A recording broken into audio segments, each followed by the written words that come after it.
வாழ்க்கையோடய கொஞ்சம் நிம்மதியா வாழுங்க. கூட இருக்கிறவங்கள கொஞ்சம் நிம்மதியா இருக்க விடுங்க. எல்லாத்துக்கும் சண்டைய போட்டுக்கிட்டு, எல்லாத்துக்கும் ஆர்கியூமெண்ட் பண்ணிக்கிட்டு இருக்கிற வாழ்க்கைய வாழ பழகுங்க. அதான் நிஜம். இன்னைக்கு நம்ம கூட இருக்கிறவங்க நாளைக்கு இருப்பாங்களான்னு தெரியாது.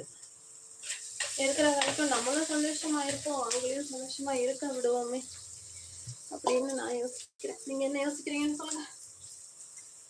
என்னங்க போங்க, யாரும் ஒன்றையும் மாறி போறது கிடையாதுங்க.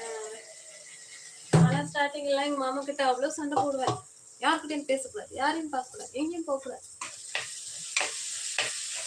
அப்புறம் தான் புரிஞ்சது, யாருக்கும் யாரும் அடிமை கிடையாது. அவங்கவுங்க லைஃப் அவங்கவுங்க விருப்பப்பட்ட மாதிரி வாழணும்.